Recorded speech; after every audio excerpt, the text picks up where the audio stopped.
فكرة رائعة وطريقة على طريقتي هاد الوصفة البنات، نتمنى إن شاء الله تجربوها وتجي زوينة.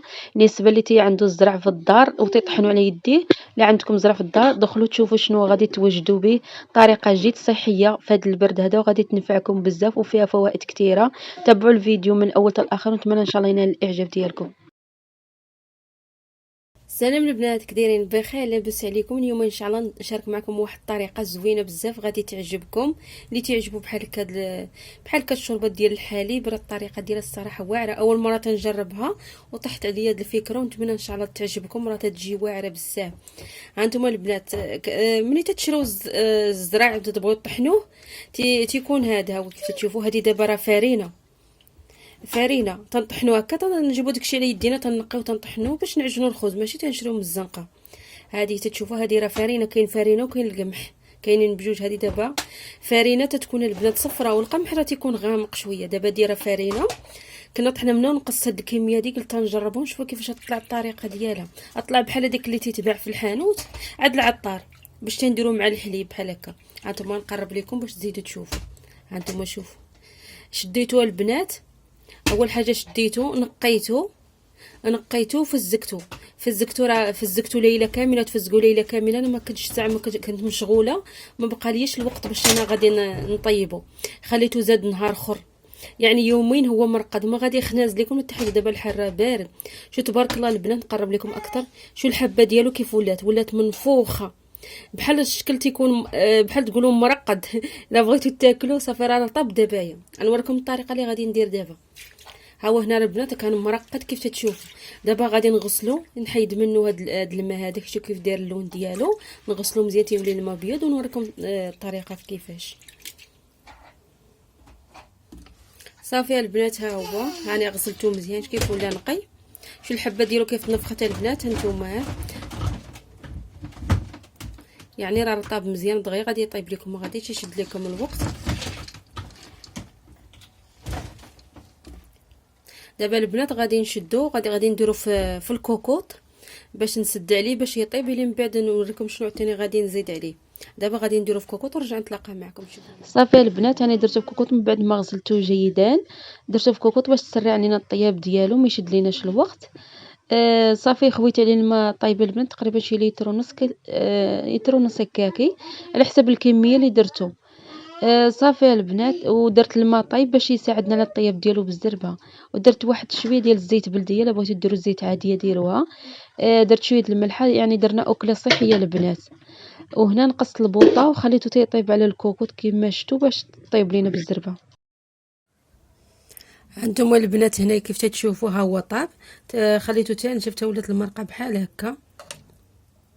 واحد الطريقه راه كنت بغي نديرها البنات، كنت بغي نشدو ونطحنو في الهاشور شي حاجه نهاش، شي بحال هذيك اللي تتباع عند العطار تنديرو مع الحليب. انا خليته كحب ونشوف نجرب هاد الطريقه. هانتوما البنات تخلوه يطيب نص سلقه بحال هكا، ويمكن لكم تصفيوه وتغسلوه بالماء وتخليوه بحال كده. بغيتو ديروه في شلاضه راه يجي زوين في شلاضه البنات. عرفتي الطريقه ديالو الصراحه تتحمق، يجي في شلاضه. الطريقه ديالو صحيه وزوينه. في الاول فسلقته قلبته البنات نشوف واش طاب ولا لا. لقيتو هذيك الطريقه ديالو زعما الحبه ديال شلاضه. دابا خليته تزيد طاب حتى ولات المرقه ديالو خاطره كيف تتشوفوا. عندكم جوج اختيارات، اما تصفيه هكا وديروه شلاضه، اما ديروها الطريقه اللي غادي ندير انا. وكاينه طريقه اخرى البنات هي اللي قلت لكم، بغيتو تشدوه قبل ما طحنوه تهاشيو شويه، فاش يفزك تهاشيو شويه بحال تقسموه بحال الشكل هذيك. ملي كنت البنات في السلاك كنا تنقولوا لهذيك القمح المهرس نشرو مع الطار، تنقولوا ليه حنا المفلق. هذه هي السميه ديالو. ومجيت هنا الخميسات مع السميه ديالو ما معروفاش هنا شنو هي. اللي في السلا عندنا تيطيبوه بزاف. هاني دابا نوريكم الطريقه. دابا راه طافيه البوطه، شوفوا الطريقه ديالو كيف تيجي تبارك الله. تيجي الحبه ديالو عرفتي واعره بزاف. عجبني المنظر ديال هذيك الحبه ديالو. هانتوما هنا البنات غادي نزيد الحليب، غادي نزيد عليه الحليب. دابا راه طافيه البوطه، غادي نشعلها باش يغلى واحد شويه.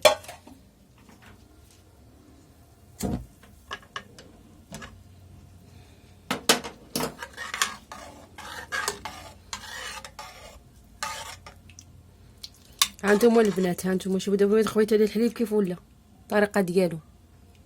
الا كنت هرستو راه غادي يجي زوين حسن، يجي باين مفرز. دابا درت الحبه هكا جات شويه ما جاتش كيف الاخر. دابا جوج طريقات البنات، اما ديروه بالحليب اما ديروا على الشكل الطريقه ديال الشلاضه. انا وريتكم جوج طريقات اللي عجبتكم، نتمنى ان شاء الله تنال الاعجاب ديالكم. دابا انا اول تجربه جربتها وبغيت نشاركها معكم، نشوفوا الطريقه ان شاء الله كيف غادي تجيو زوينه ولا خايبه. الا جات زوينه نقول لك زوين، الا جات خايبه نقول لكم خايبه. الصراحه راحه. دابا غادي نخلي هذا الحليب تاعي يغلى واحد شويه وتختار ليا ديك المريقه ديالو ونرجع نتلاقى معكم ان شاء الله. ها هي البنات راه بدات تغلى. على الطريقه البنات، حيت ما هادشي حيت هاد لاصوص ديالو البنات راه ما خاطرش بزاف. نجرب هاد الطريقه هذه. هنا البنات راه درت نشا، درت واحد 2 معالق ديال النشا كبار. غنجربها نشوفها كيف تجي الطريقه ديال النشا تا هو راه تيخطر. ديروا النشا ولا الطحين، نشوف كيف تجي الطريقه ديالها باش تجينا خاطره وزوينه.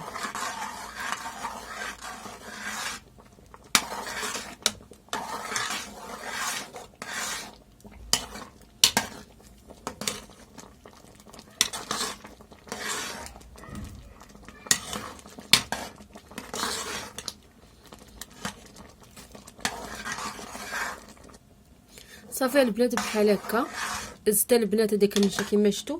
هي اختارت ليا لاصوص تنشا تا هو راه صحي، ماشي زعما يعني ماشي شي حاجه ماشي صحيه، وصحي ودرنا غير الماكله صحيه وزوينه.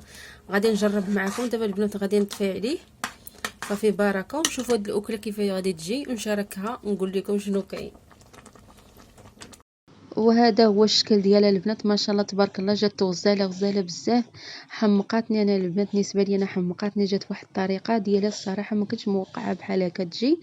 ما نقدر نحماق عليها. قال لك مره اخرى عاوديانينا، قال لك الزرع حنا تنشريه صافي بقى نقصينا منه، بقى واجدي لنا بحال هاد الشوربه زوينه البنات وصحيه في هذا البرد هذا. نتمنى تجربوا الطريقه ديالها، راه تستحق تجربه وغادي تعجبكم بزاف. ولا كنتوا اول مره تشاهدوا القناه ما تنسوش خلوا لي واحد اللايك واشتركوا في القناه وفعلوا الجرس باش يوصلكم الجديد ديالي. وبالتوفيق الجميع ان شاء الله يا ربي.